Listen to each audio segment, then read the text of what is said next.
Coach, when you just in, when it's the fourth quarter and you see Kyrie and Luka doing what they're doing, I mean, is it just for you? Do you just kind of can you sit back and enjoy it? Are you still locked into the game? What's it like from your perspective watching them perform like that?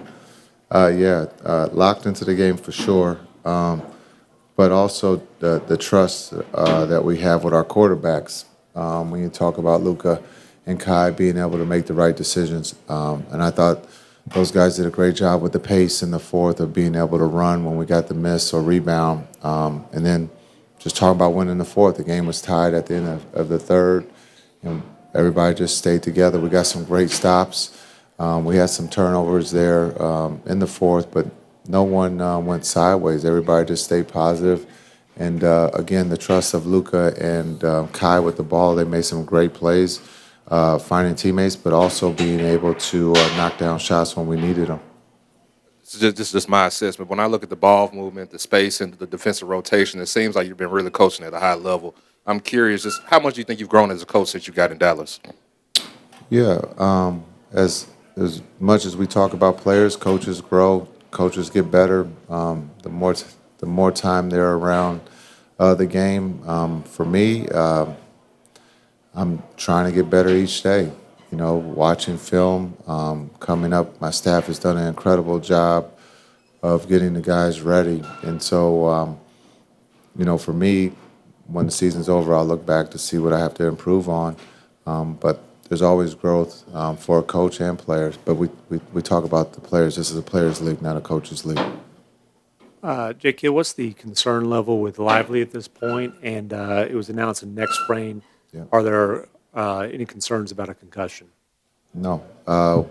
First, it was announced it was a neck sprain, so we'll see how he feels tomorrow. Coach Kidd, Jaden Hardy is someone who you've employed as kind of that third. Go ahead. So I didn't think he was going to ask another question, but Jay Hardy has been someone who you've employed as that third ball handler off the bench. What about his minutes recently in this series has impressed you the most? When you look at Hardy, just his preparation, he's just being ready, just understanding that we trust with him having the ball to be able to play make or to score, and he's done that in this series at a high level.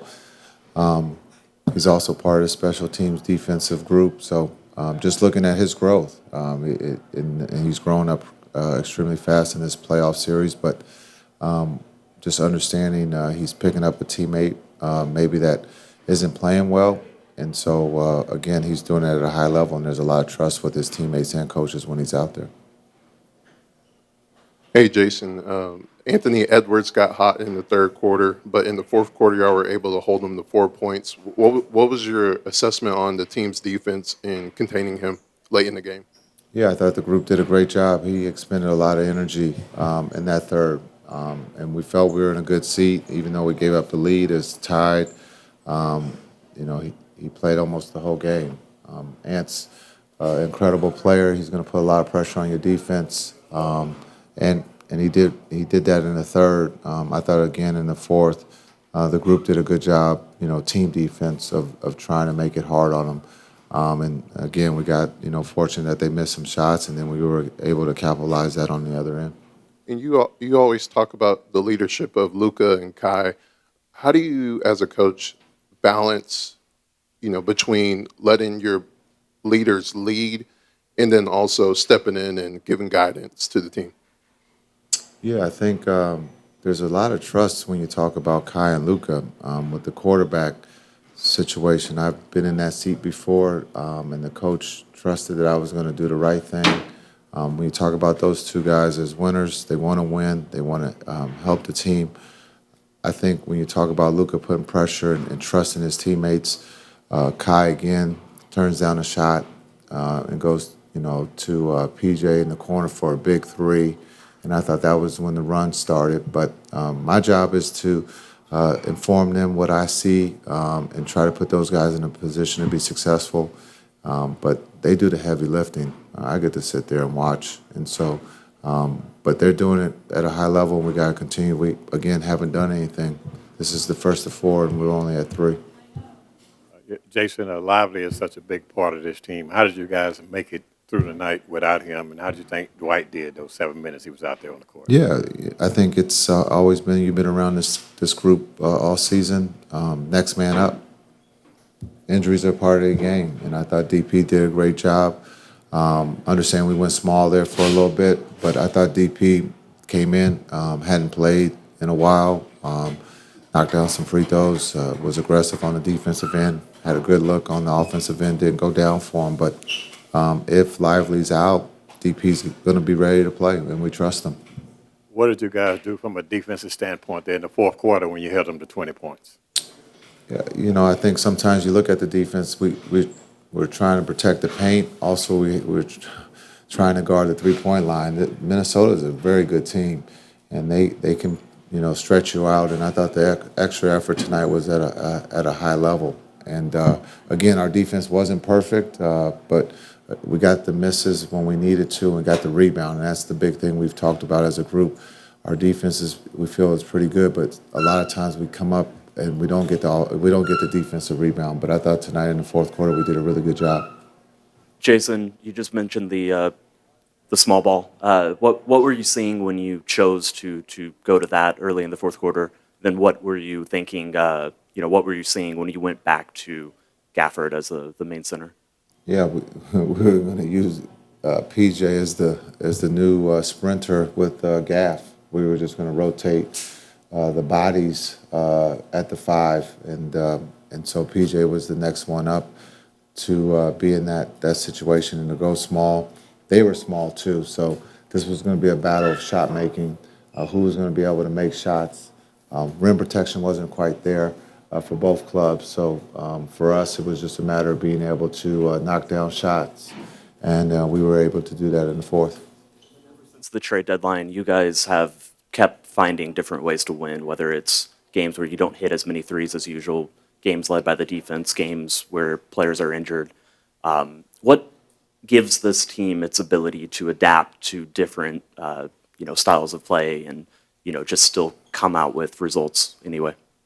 I think it's just the trust. I think when you talk about that locker room, no matter who's on the floor, Hardy, PJ, D. Jones, Exum, Timmy, whoever is on the floor, they trust each other. And I think being able to have that trust, D. Jones didn't mean to throw it out of bounds, but we got the stop, and he threw it out of bounds. But the energy of the group felt like we can get another stop, and that's what's the beauty of this group in that locker room is that we didn't get a shot, we didn't get points, but we truly believe that we can play defense, and that's kind of cool to see.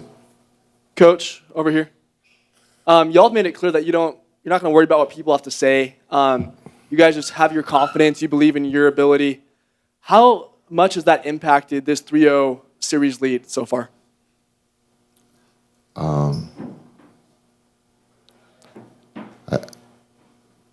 We're just playing the game. We're trying to go out and win and put our best foot forward. We're playing a very talented and well-coached Minnesota team. I don't think we're on any platforms reading. We're just actually a group that loves to play the game of basketball on the biggest stage. So we leave it to you guys to write the stuff and talk about it. We just answer the questions and we keep it moving. And that's what's kind of cool about this group. Jason, Kyrie and Luka both had 30-plus tonight. Third time this postseason they've had in the same game. That hasn't been done with the backcourt in about 50 years. Not all star pairings work. In your mind, why does this combination just seem to work so well? Well, I think when you talk about maturity, skill set, they fit. Kai's been around the block. He's been with great players. He doesn't mind being second or 1B. You just don't find that a lot of times in this league, and understanding that he will show when he needs to show, and he's done that with Luka this season. He's patient. He's calm. His energy is in a positive place. He loves Dallas. He loves this group of guys. He's mentoring the younger guys of what it means to be a pro. So, there's a debate out there. Is this the best backcourt in NBA history? It's kind of cool. Doesn't happen all the time. So it works, and for Luka, his skill set is like no other. I mean, he's pretty good too, and he's not afraid of the moment, but he's not afraid to being able to go to Kai, and then understanding what he draws on the floor. You're not going to leave Luka, so that means it's a numbers game and it's 4-on-4. And in this league, offense, when you're playing 4-on-4, the offense has the advantage. And so you look at coming down the stretch, make or miss, we got great looks with our quarterbacks being able to decide that. And it wasn't, that Luka wanted to shoot them all. He had his opportunities in game 2, and tonight Kai steps up and makes some big shots, but Luka also made some big shots. But just the trust that they have in one another is really cool to watch. Coach, this group has been particularly composed in different scenarios and closeout games throughout the postseason. What in your mind has enabled this team to keep the composure? And with your biggest closeout game yet, does the message there change at all? Yeah, I think composure, poise, the truth. We always speak the truth to one another, and that doesn't happen a lot of times in this league. So to be able to speak the truth and for them to be able to handle the truth in the moment and to be able to move forward. But the poise of this group and energy is at a high, and I haven't seen that a lot in this league, and it's a beautiful thing to see and to be involved with. So when you talk about the poise and the trust that they have in one another, on the defensive end and on the offensive end, it's not about who scores the most points. We know Kai and Luka are going to do that, but they're not afraid of Exum or PJ, taking a big shot to win a game.